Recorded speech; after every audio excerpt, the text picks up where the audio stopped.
that thing that was out here that was running rampant is not here anymore. Well, whether that's true or not, here are 5 ways that I think that I would shore myself up. And I want to go down a little thought experiment here a little bit, because I think many of us just believed the gov when they said, we'll be shut down for 2 weeks. None of us fortified our houses. None of us got ourselves in a position where nutrition was taken care of. We were depending on Postmates and Grubhub, Uber Eats and what have you, and leaning on the backs of everyone that was willing to go drive around in their cars and go pick up food and drop it off and what have you. And I think that we can be more self-sustaining, and here's how. Now, this doesn't mean that everyone could do every single one of these, but this is what I would do if I was to go back and do it again. These are the 5 things. Now, first and foremost, what I would want to do is stock up on non-perishable foods, right? We had an idea at the beginning of March, I guess that was, or maybe in February, that something was coming, right? And that we could get the things that most of us don't eat every day, right? And what I mean by that is get ourselves stocked up on things that will cover our nutrient bases, right? Canned beans, we got lentils, whole grains, rice, quinoa, so grains, legumes, and then also getting a portion, overall portion size, and really kind of a back stock enough that could sustain us for, like, let's say 3 to 6 months, okay? And on rice and beans, I'll tell you this right now, most of y'all don't know this, you can eat that for a long time. Now, does it taste great? It is what it is. It's kind of boring, but can it work? You bet your ass it can. It just requires you to come down to the basics. So we'll get myself squared away with enough food for about 6 months there, right? And then we can talk about, diving into a selection of other non-perishable foods that are not essential, right, that make it a little bit more balanced. Now, the number 2 thing that I would do after we get, the back stock of the prepper type food, right, it's not going to go anywhere, is do something similar with protein supplementation, okay? And so I would want to be in a spot where I was maintaining my gains, where I was still strength training, where I was still doing what I needed to do, whether it was calisthenics, whether it was, calisthenics to kettlebell, dumbbell, to barbell, depending on what access you had, even just calisthenics, I would want to make sure that my protein is squared away too. So what I would want to do is go ahead and get some non-perishable items like canned tuna, salmon, chicken, and then also some protein powders. Now, our protein powders, our animal-based protein powders, shelf stable forever? No, they're not. I don't really love the way that a lot of plant-based protein powders taste. You can do that if you want as well, but I would get myself probably stocked up on Prestige Labs for a while, and that's kind of me. Protein supplementation, like in anything, right? We want to go whole food sources first of all of it. But if you have some other stuff, you can add some variety, you can add some twang, you can add some fun stuff to your diet where it's not just eating out of cans or eating stuff that was frozen that then gets put in the crock pot or what have you there. That's another thing too. If you have the means to get steak, to get cows, to get beef and all that kind of stuff, and you can source it more locally, I would have done that too. Filled up our freezer downstairs, but I didn't think that we were going to be in this situation for much longer than 2 weeks. I will not make that mistake again. That was on me.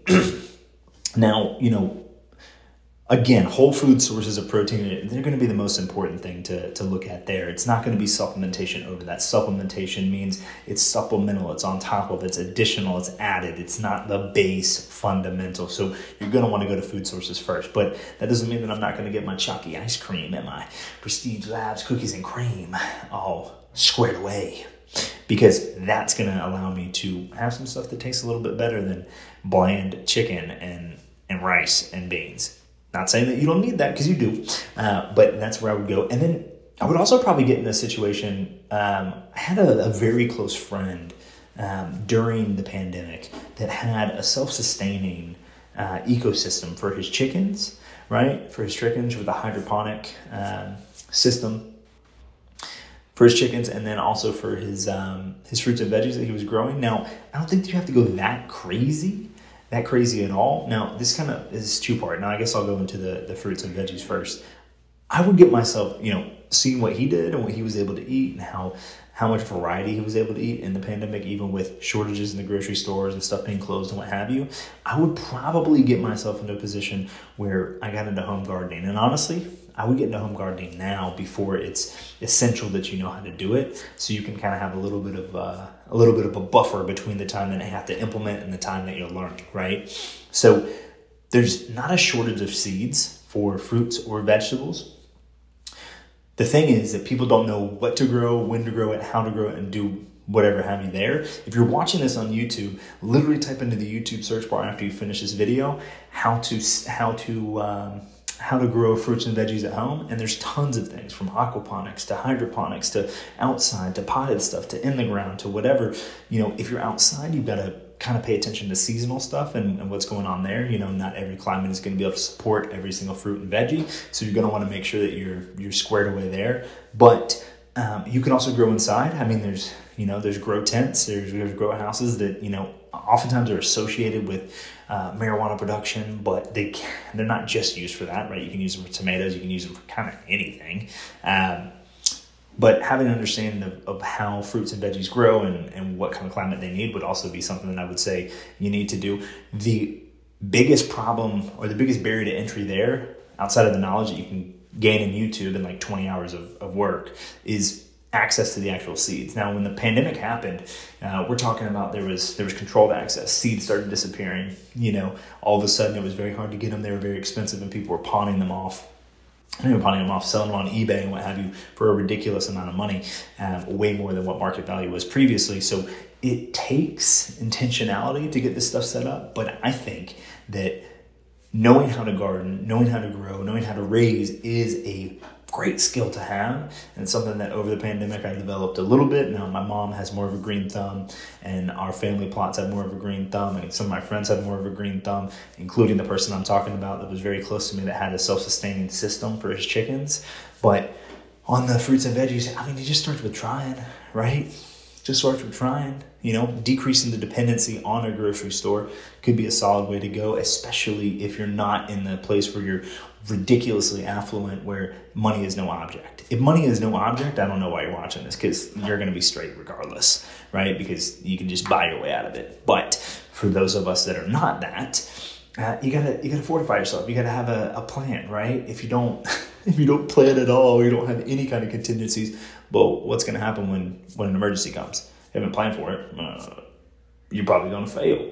And that's not going to be the most fun. So there's a ton of nutritional benefits to growing your own produce and harvesting. And there's also a lot of, you can reset how you're taking, well, you can reset, your relationship with dopamine with gardening, and also can have more clarity of mind. And, it's not a one-to-one, but, activities like that with screens away and what have you can be very, very solid. So that's something that you could look at.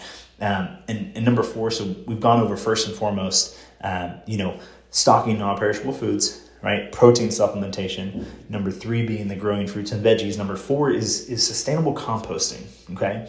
For chickens and egg production. And, Doug Legg Sr., who we used to call Father Doug, we used to meet in a mastermind group, and he's the one that showed me his hydroponic system and showed me the way that he produced eggs like in excess of what he could even eat, and even went so far as to be able to feed his dog, right, from the eggs that were being laid from his chickens that he was feeding from compost and then larvae from flies that were dropping eggs in there. It's crazy, right? Another thing that you can learn on YouTube in like 20 minutes. Okay, it's kind of crazy. So sustainable composting, that would essentially be not necessarily carbon neutral or carbon zero. That's not really what we're looking for, but putting yourself in a position where you're taking food scraps and you're composting them to create fertile soil to then plant into, or to then utilize for feeding chickens to then lay eggs, and then take those eggs and take the eggshells, put them back in the compost, and here we go round and round and round. Now, if you're living inside of the city, inside of any major city, this is going to be more difficult, right? Being inside of a major city when there's a big pandemic or something going on where there's a lot of fear, there's a lot of fear mongering, there's a lot of uncertainty, it's probably not the best thing for your mental health. Okay, I'm not a doctor, right? I'm not a mental health practitioner, but it's not the best for your mental health. I would consider, if you could, moving outside of something temporarily, right? Or spending more time outside in nature, away from people. not even away from people, but just, not in the concrete jungle.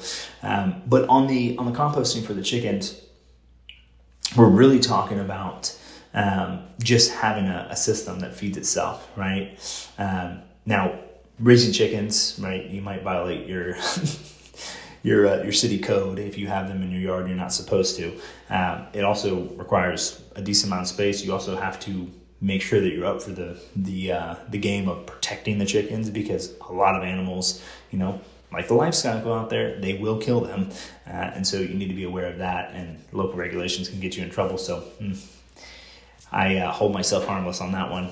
You need to look around and make sure that you're good to go. But realistically, I mean, all things considered, if these are not your 5 on what you would do for a global pandemic coming up, that's cool. But I would say that these are a good start, and maybe this will spark you to think about other ways that you can shore yourself up. And also, you don't have to wait till a pandemic to do this kind of stuff. You don't have to wait till a pandemic to start eating more whole food sources. You don't have to wait till a pandemic to stop depending on fast food. You can, but you don't need to.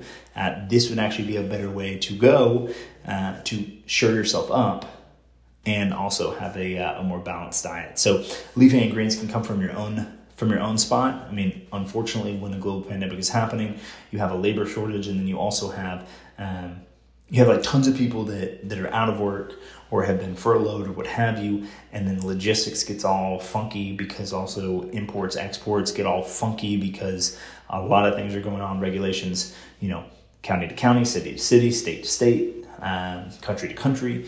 Stuff gets backed up, so it's very easy to then have dips in your diet, which a lot of us watching this already do, and we just don't realize it. It just becomes more apparent when we can't go to Chick-fil-A for 4 meals a day. But anyways, I hope that helps. That's my 5. That would be my 5 ways that I would shore myself up for nutrition in another global pandemic, and I hope that was helpful. That'll be easy.